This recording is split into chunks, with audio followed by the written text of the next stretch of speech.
इस education hub पर आप सभी का बहुत बहुत स्वागत है। उम्मीद है आप सभी अच्छे होंगे, एग्जाम की तैयारी अच्छे से जारी होगी। आज है 27 नवंबर 2024 और आज की करंट अफेयर की क्लास आप लोगों के सामने।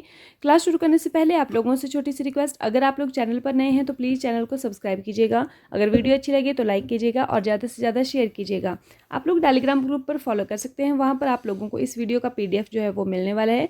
अगर आप लोग चाहते हैं कि PDF चाहिए तो आप लोग वहाँ पर फॉलो कर सकते हैं। आइए चलते हैं हमारे करंट अफेयर सेशन के फर्स्ट क्वेश्चन की तरफ। हर वर्ष संविधान दिवस किस दिन मनाया जाता है?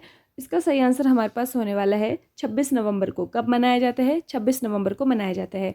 अगर हम बात करें कि हमारा जो संविधान दिवस है वो 26 नवंबर 1949 को संविधान सभा के द्वारा अंगीकार किया गया था। ठीक है, तो इसीलिए 26 नवंबर को संविधान दिवस, और इसी को हम विधि दिवस भी कहते हैं। ये भी आप लोगों ने ध्यान रखना है। ठीक है, संविधान दिवस या विधि दिवस एक ही बात है, तो इसी को विधि दिवस भी कहा जाता है।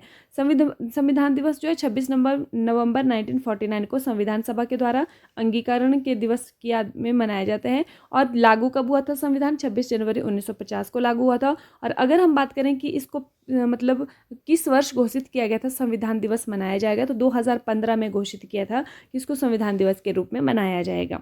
हाल ही में अब तक की IPL इतिहास में सबसे युवा खिलाड़ी कौन बने हैं? तो इसका सही आंसर हमारे पास होने वाला है वैभव सूर्यवंशी। ठीक है, अभी तक रिकॉर्ड मतलब आज तक इतनी कम उम्र का कोई भी युवा खिलाड़ी नहीं बना है। तो ये 13 वर्ष के हैं और कहाँ के हैं? बिहार के रहने वाले हैं। ठीक है, और ये सबसे बोली लगने वाले IPL में सबसे कम उम्र के युवा खिलाड़ी बन चुके हैं।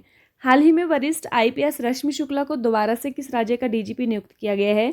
तो इनको कहाँ की DGP थी? ये महाराष्ट्र की DGP थी और इनको फिर से महाराष्ट्र का DGP नियुक्त किया गया है। ठीक है, हाल ही में ब्रह्मोस एयरोस्पेस का प्रमुख किसे नियुक्त किया गया है? तो यह किया गया है डॉक्टर जय तीर्थ राघवेंद्र जोशी को। किसको किया गया है? डॉक्टर जय तीर्थ राघवेंद्र जोशी को किया गया है। ठीक है, किसका? ब्रह्मोस एयरोस्पेस का प्रमुख। ठीक है, ब्रह्मोस आप लोग जानते हैं कि सुपरसोनिक मिसाइल है और भारत और रूस की हेल्प से ये मतलब साझा बनाई गई है। हाल ही में वरिष्ठ IPS दीपम सेठ को किस राज्य का DGP नियुक्त किया गया है? तो दीपम सेठ की अगर हम बात करें तो ये कहाँ के? उत्तराखंड के DGP नियुक्त हुए हैं। हाल ही में नाडा ने भारतीय पहलवान बजरंग पूनिया को कितने साल के लिए सस्पेंड किया है? तो यह किया है 4 वर्ष के लिए। कितने वर्ष के लिए? 4 वर्ष के लिए किया है। क्यों? इन्होंने डोपिंग के लिए जो अपने सैंपल है उसको देने से इनकार कर दिया था। नाडा की फुल फॉर्म अगर हम बात करें तो नेशनल एंटी डोपिंग एजेंसी इसको कहा जाता है। ठीक है, हाल ही में 40वां Akhil Bharatiya governor gold cup अंतर्राष्ट्रीय फुटबॉल टूर्नामेंट कहाँ संपन्न हुआ है? तो यह कहाँ पर हुआ है? यह हुआ है सिक्किम की कैपिटल गंगटोक में। ठीक है, कौन सा gold cup? Governor gold cup. ठीक है, हाल ही में डनलिन नामक संकटग्रस्त प्रजाति कहाँ देखी गई है? तो यह कहाँ देखी गई है? यह देखी गई है केरल में। ये डनलिन क्या है? ये एक चिड़िया है। ठीक है, डनलिन यह एक पक्षी है, चिड़िया है। तो यह कहाँ देखी गई है? संकटग्रस्त प्रजाति है, यह केरल में देखी गई है। हाल ही में किसके द्वारा लिखी पुस्तक बियॉन्ड द हिग्स बोसोन का विमोचन हुआ है? तो बियॉन्ड द हिग्स बोसोन यह जो पुस्तक है यह किसने लिखी है? यह लिखी है माणिक कोटवाल ने। किसने लिखी है?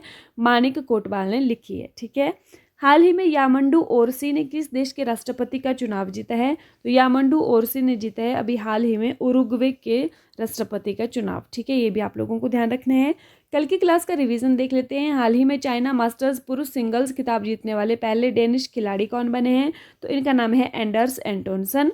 नेक्स्ट हमारे पास आता है हाल ही में किस टीम ने 2024 डेविस कप जीता है? तो यह जीता है इटली ने, और जेनिक सिनर जो है वो यहाँ के इस टीम के प्रमुख थे। हाल ही में भारत दुनिया भर में AI विशेषज्ञों में और AI अनुसंधान प्रकाशनों में क्रमशः कौन से स्थान पर है? तो ये 2nd और 3rd नंबर पर है। ठीक है, हाल ही में रितिका हुड्डा ने विश्व मिलिट्री चैंपियनशिप में कौन सा पदक जीता है? तो यह जीता है गोल्ड मेडल, स्वर्ण पदक जीता है। ठीक है, हाल ही में अरुणाचल रंग महोत्सव 2024 का ब्रांड एम्बेसडर किसको बनाया गया है? तो यह बनाया गया है पंकज त्रिपाठी को। हाल ही में गवर्नर गोल्ड कप का खिताब किसने जीता है? तो यह नॉर्थ ईस्ट यूनाइटेड FC ने जीता है, और अभी अभी हमने पढ़ा कि यह हुआ कहाँ पर था? यह गंगटोक के अंदर हुआ है। ठीक है, हाल ही में 2024 से 2031 तक ACC क्रिकेट टूर्नामेंट्स का प्रसारण अधिकार किसे मिला है? यह मिला है सोनी स्पोर्ट्स को। ठीक है, हाल ही में विश्व बैंक में नौकरियां आपके द्वारा रिपोर्ट कहाँ लॉन्च की है? तो यह कहाँ पर की गई है? यह न्यू दिल्ली में की गई है। हाल ही में अत्याधुनिक संपीड़ित बायोगैस संयंत्र के साथ भारत की पहली आधुनिक आत्मनिर्भर गौशाला कहाँ बनाई गई है? यह कहाँ पर? यह ग्वालियर मध्य प्रदेश में बनाई गई है। हाल ही में किस देश की सैन्य सरकार ने प्रधानमंत्री चोगुएल मैगा को बर्खास्त कर उनकी जगह अब्दुल्लाह मैगा को नया प्रधानमंत्री नियुक्त किया गया है? तो यह माली में ऐसा हुआ है। लास्ट वीडियो में आप लोगों से क्वेश्चन पूछा था कि हाल ही में खबरों में रही नुगु वाइल्ड लाइफ सेंचुरी किस राज्य में स्थित है? तो ये कहाँ पर है भाई? यह है कर्नाटक में, और आप लोगों ने सही आंसर भी किया था। आज की वीडियो का क्वेश्चन आप लोगों के लिए, फॉर्च्यून के पहले बिजनेस में 100 सबसे शक्तिशाली लोगों की सूची में शामिल होने वाले एकमात्र भारतीय कौन है? Who is the only Indian to be included in Fortune's first list of 100 most powerful people in business? तो ऑप्शंस आपके पास हैं रतन टाटा, मुकेश अंबानी, शांतनु नारायण, या फिर इनमें से कोई नहीं। तो आप लोग कमेंट करके बताएंगे कि इसका सही आंसर क्या होने वाला है। इसी के साथ आज की जो क्लास है वो यहीं पर समाप्त होती है। क्लास में अंत तक जुड़े रहने के लिए आप लोगों का बहुत बहुत धन्यवाद।